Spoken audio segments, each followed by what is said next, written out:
Namaste all. I hope you are doing well and you all are safe. I welcome you all on the behalf of Himalayan Yoga Association. My name is Yogi Vivek Rawat and I am your Ashtanga teacher. We are going to be discussing about some terms in Ashtanga, some basic terms, some alignment of the postures. I hope you enjoy this course and you find it fruitful. Namaste. Namaste. Welcome to my Ashtanga session once again. So we will start today's session again with the chanting of Om and the opening mantra of Ashtanga. So for that, just sit comfortably on your mat, just cross your legs and just apply all the things which we have already spoken about. So just be comfortable here, keeping your spine straight and gently close your eyes. Bring your palms together, Namaskar Mudra in front of your chest.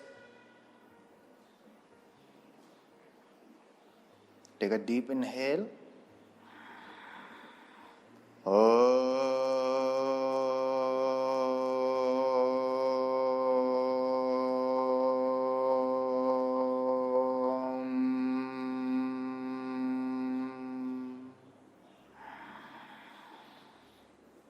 Vande Gurunam Charanaravinde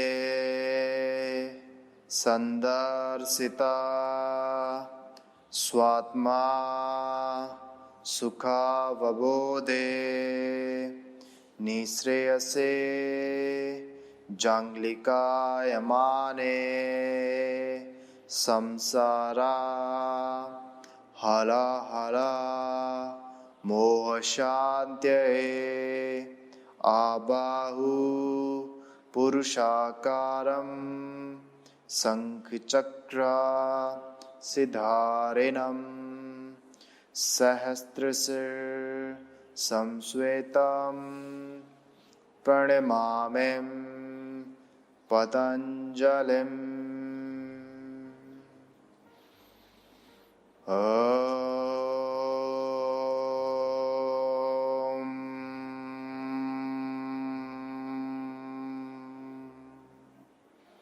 Shanti, Shanti, Shanti.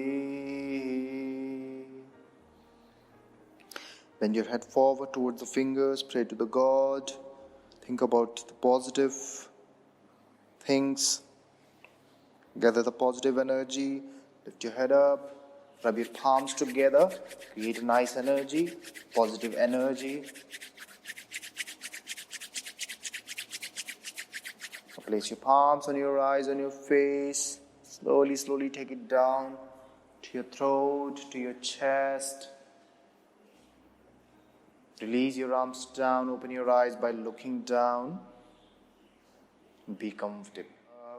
In previous session, we again talked about standing, like standing, jumping forward and back.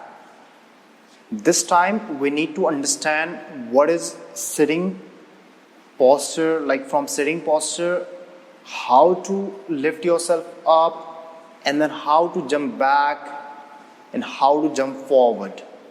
There are almost few things which are similar to standing forward jump, standing backward jump, but there are a few new things also.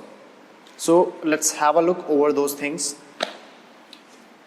From sitting posture, we haven't introduced sitting posture yet. But from sitting posture, whenever you'll finish the posture, in most of the sitting postures, you'll finish in like with the straight legs, right?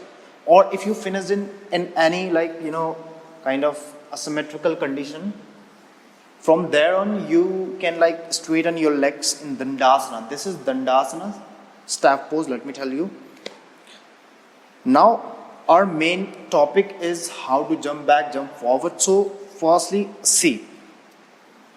Again, for a beginner and for those people who are quite prone to injury and who have had, a history of some injuries, especially towards the lower body and like lower back also. I say that try to just not force, try to just listen to your body and stepping back, stepping forward is far better than these jumpings.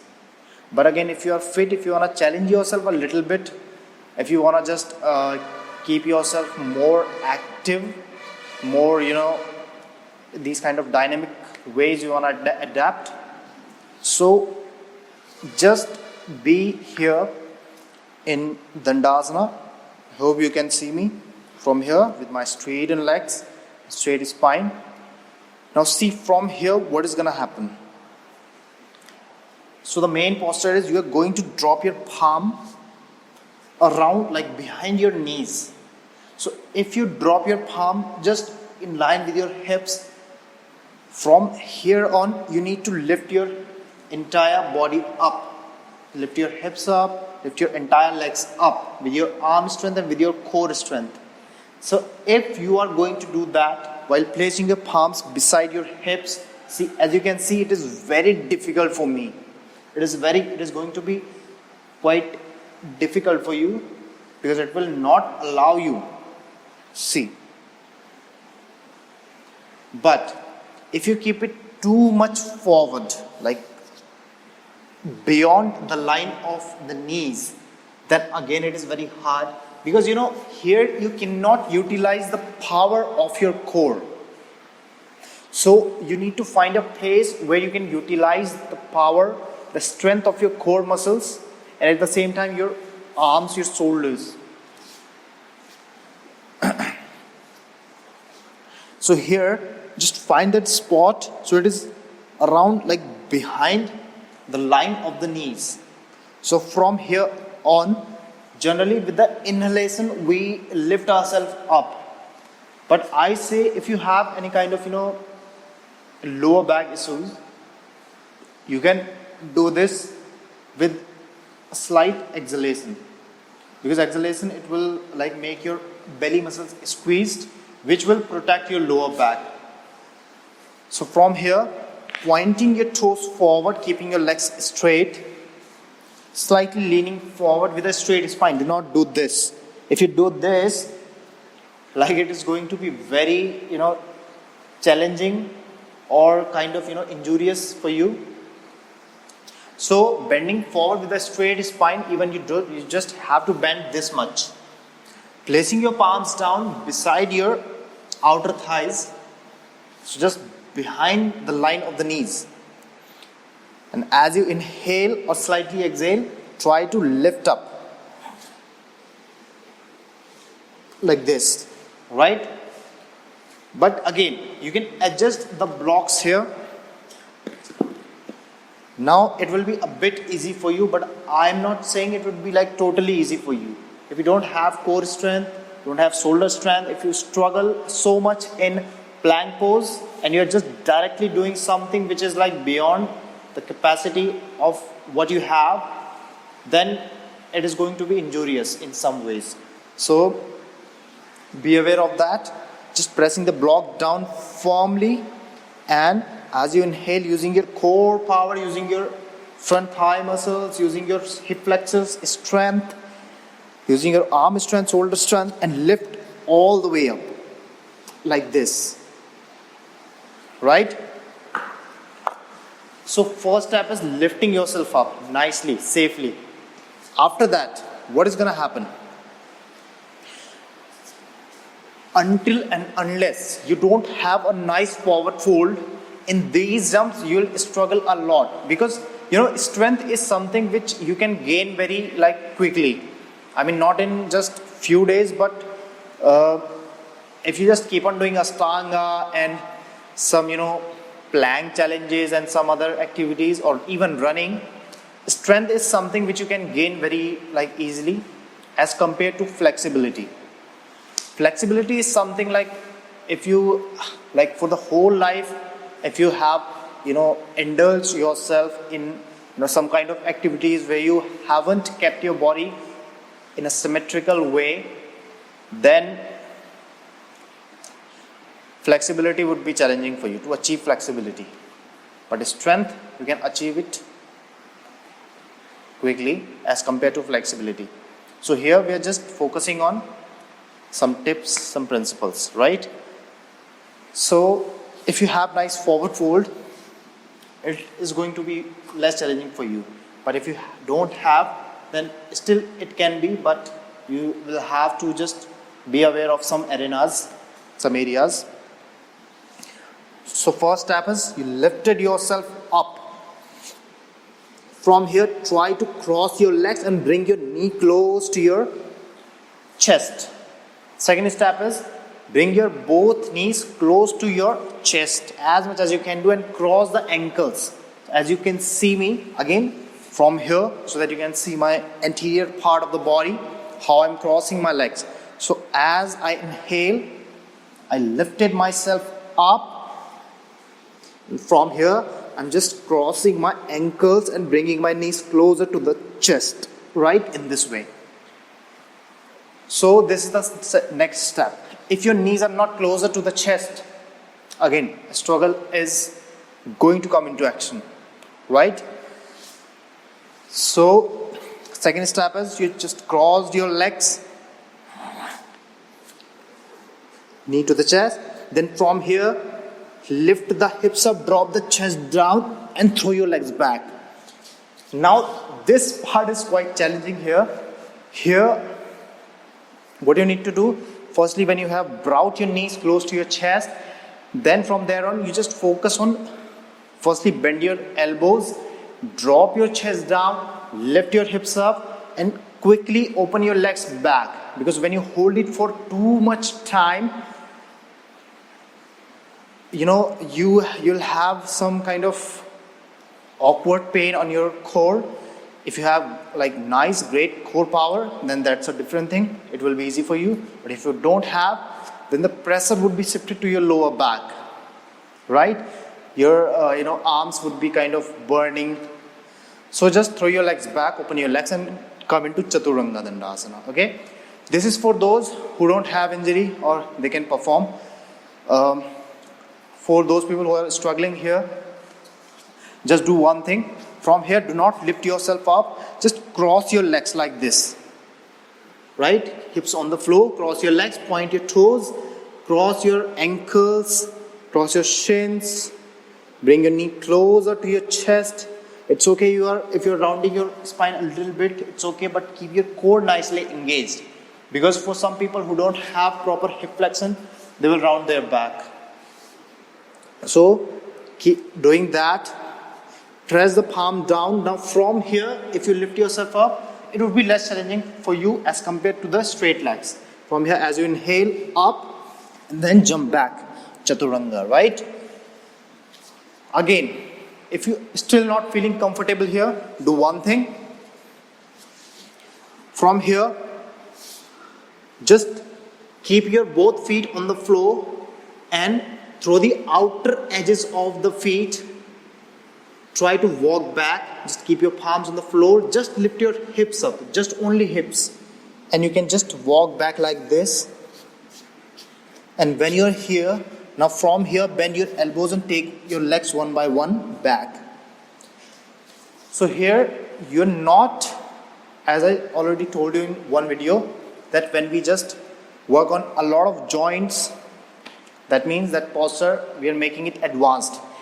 When we just reduce it, and when we just work on one or two joints, then we are just reducing the intensity of the posture.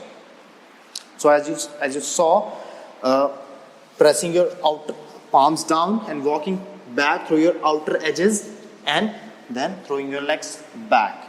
Okay, so this is the way to come from forward, like sitting posture, to back and following the half vinyasa. What is half vinyasa and what are the other things we'll be talking about in next session, which is comprised of sitting postures. So now after downward facing dog, when you again come into sitting postures, so what you need to do from here, again from here, just look forward and reduce the gap a little bit as we did in the standing jumping drills.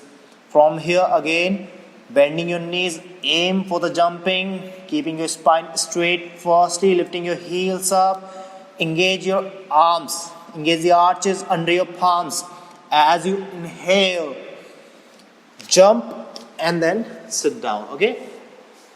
So you don't have to toss your hips higher if you don't have arm strength. It's okay. You can do one more thing here. You can just drop your knees down, sit comfortably, and then from there on you can just be in Dandasana, and then you can just do the next sitting posture. Or you can do one more thing. You can just increase the core power. So inhale, extending your leg back, exhale, bringing your knee close to your chest or chin or elbow, and then cross your one shin, and then crossing your other leg, and then extending your leg. So in this way, this is a small procedure, but you are again working on your core, your hip flexors. Again here, if you don't feel comfortable here, if you want to add something, you can just add the blocks. Keeping your blocks under your palm, that will be less challenging for you. So as I told you, until and unless you don't gain the strength, you don't gain the power, core power, shoulder strength, arm strength, in a way leg strength also. So just try not to do these kind of jumping things. Okay, you can try, you can give a try after some warm up, after some joint movements, some sun salutations, but try not to do it daily, because it will give some unnecessary pain on your joints, to your joints, and then you will have to compromise with your practice. So just make sure that you're doing the practice, but with a full awareness and with what your body wants, not what your sometimes ego wants, or sometimes you want to do that because it looks so cool. Just listen to your body every time. Okay, so I hope you have understood all the things, all the principles in today's sessions. We shall be talking about new things. It would be interesting for you. It would be kind of extravaganza. So in upcoming sessions you will see that. Firstly, let's close the session. I hope you have gotten all the things. So just sit comfortably. Breathe in, breathe out, close your eyes, be comfortable, keep your spine in a comfortable position, keep your chest nicely open.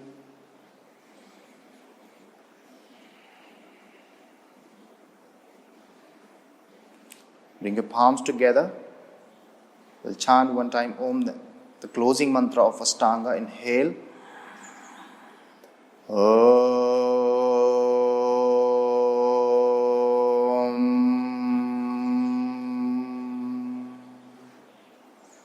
Swaste prajabhyay paripalayantam nyayena margena mahim mahimsa go brahmanebhyay shubhamastu nityam loka samasta sukhino bhavantu.